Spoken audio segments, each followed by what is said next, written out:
There is an eye of the storm within the storm that you might feel you're in. Right. And these tools can really get you to that point where you can handle that better. And the really important point that you brought up with kids, I have a family practice here, so our kids model what we do, right? Yes. And so a lot of times parents want to teach their kids to do things, but really taking a step back and taking care of yourself is job one, and then the kids will learn that good self-care that way. So sometimes it seems strange to think, well, it seems selfish. A lot of moms that I work with think they're selfish for spending time for themselves, doing things for themselves, because moms are so giving, they want to do everything for the kids, right? But it's really important to be able to sustain yourself, because then you have more to give back if you're full up.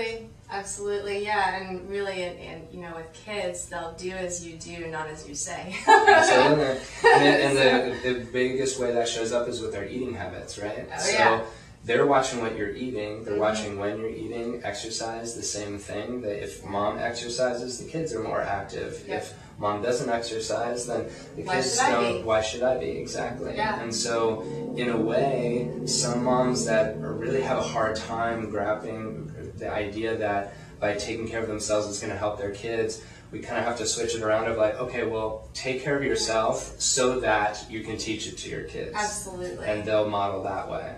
Absolutely, yeah, great point. We can go on and on about that. Yeah, and that's a huge topic. In so many ways. So give us the tools. So you've given us the two types of stress and the three forms that it comes in, and now the four tools. The 4 tools, right. Awesome. The first main tool to use is sleep. And sleep is something that the majority of the people that I work with don't get enough of. And you know, the whole general idea of that we all need 8 hours of sleep is something that everybody can rattle off, but studies are showing that people are getting nowhere near that amount of sleep, 8 hours. And people don't necessarily need 8. There are certain people that need way more. There's certain people that can function on less. But the whole reasoning behind sleep is that 90% of the healing our body does is while we're sleeping. So if you're not getting quality rest, then your body never has time to repair what's going on. So that's the accumulation over time where you can withstand it for weeks or months, and sometimes even years, because the body is so dynamic and can withstand it, but at some point it's going to break you down. So there's studies that are showing that the majority of growth hormone that's secreted in our bodies comes at the 6 to 7 hour mark of sleep. Growth hormone is what allows your body to grow, but mainly repair. It's the anti-aging hormone right there. So if you want to... when do I get my nap in? If you want to boost that, exactly. You want to make sure you're getting at least 6 to 7 hours of sleep, and getting 8 really is the benchmark there. So if you're having problems with insomnia, if you're having problems with discomfort, it's really important to take care of those things, because sleep is a weapon. Oh, that's so great, and that's, you know, it's so simple and available and free to us. But what would you say to someone that's listening that perhaps is suffering from insomnia right now, and they're like, well, I'd love to get the 8 hours, but I just can't sleep right now? Right. Well, there's 2 types of insomnia. There's the people that can't fall asleep, and there's the people that fall asleep just fine, but a couple hours later they wake up and they can't fall back to sleep.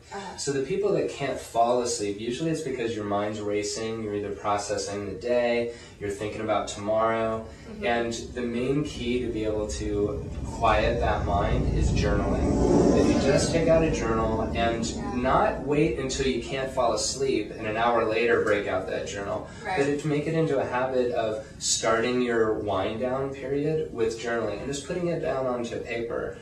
It's the concept I like to think of is put it into your journal for your journal to worry about for the night. Get your good night's rest, and then if you want to pick up those worries again in the morning, you're welcome to. You don't have to. You don't have to. The journal can do it, but put it there.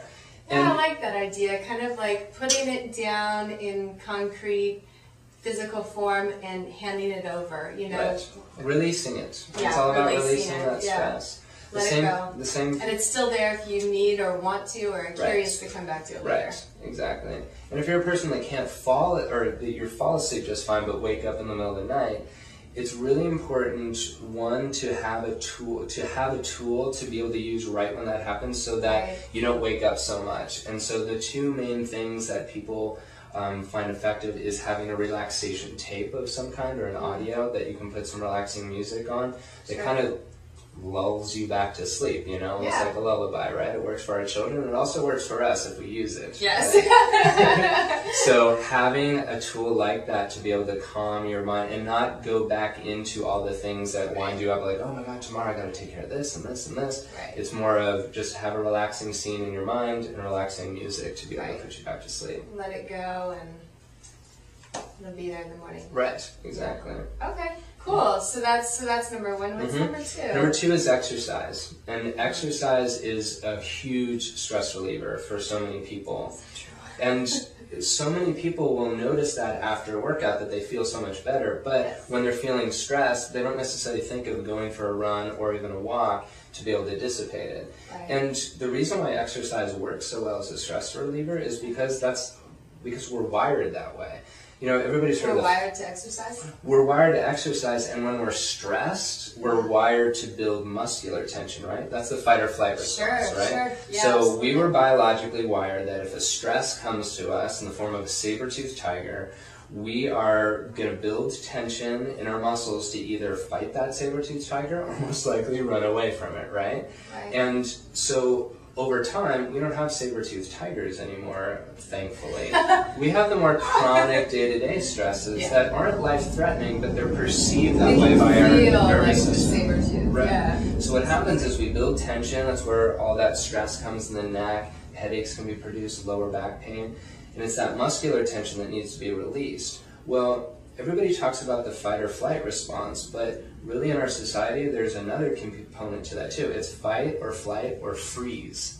And think about the stress that comes. We either fight and we're using our muscles to dissipate that tension. We're running away and flighting. But when we freeze, and that's the deer in the headlights phenomenon, right?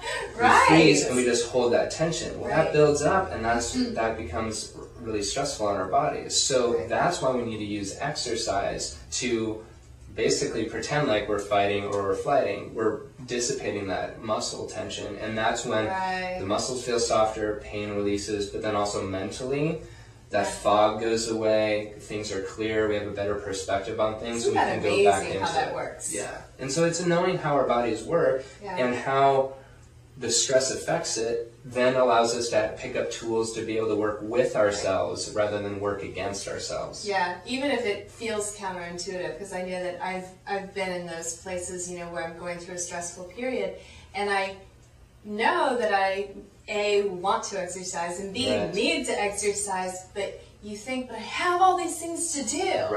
And so it's almost counterintuitive to go, you know, and to process and create that time and create that space. And go, this needs to be priority number one. Those problems will still be there, but I will probably be more effective at getting them done. If I carve out a little bit of time to relieve some of this just physical and mental stress. It's twofold, really. It's ironic that the times we need to exercise most to handle our stress is the times when we don't have time to do it. Right? And or we think we don't have the time. Or we don't think we have the time. And that cycles around to what you were talking about as far as taking care of yourself first and realizing that if you've got 100 things to do in a day, if you spend just 30 minutes, 20 minutes going for a walk, you're going to get way more of those 100 done in a much easier way on your body and on your health than if you don't. You might get a couple more done with that half hour, but you're going to be much more peaceful and at ease throughout the whole time. Right. And doesn't exercise actually feed into number one, where it helps you sleep a little bit better, more soundly, more deeply?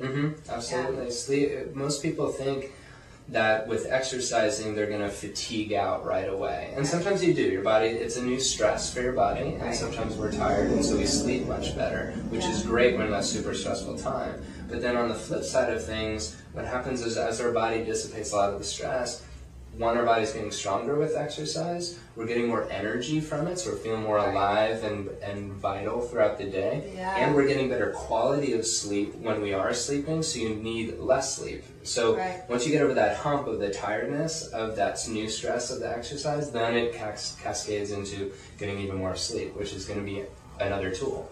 Absolutely. Yeah, that's great. Okay, cool. Well, I'm hungry for number 3. What's that? Number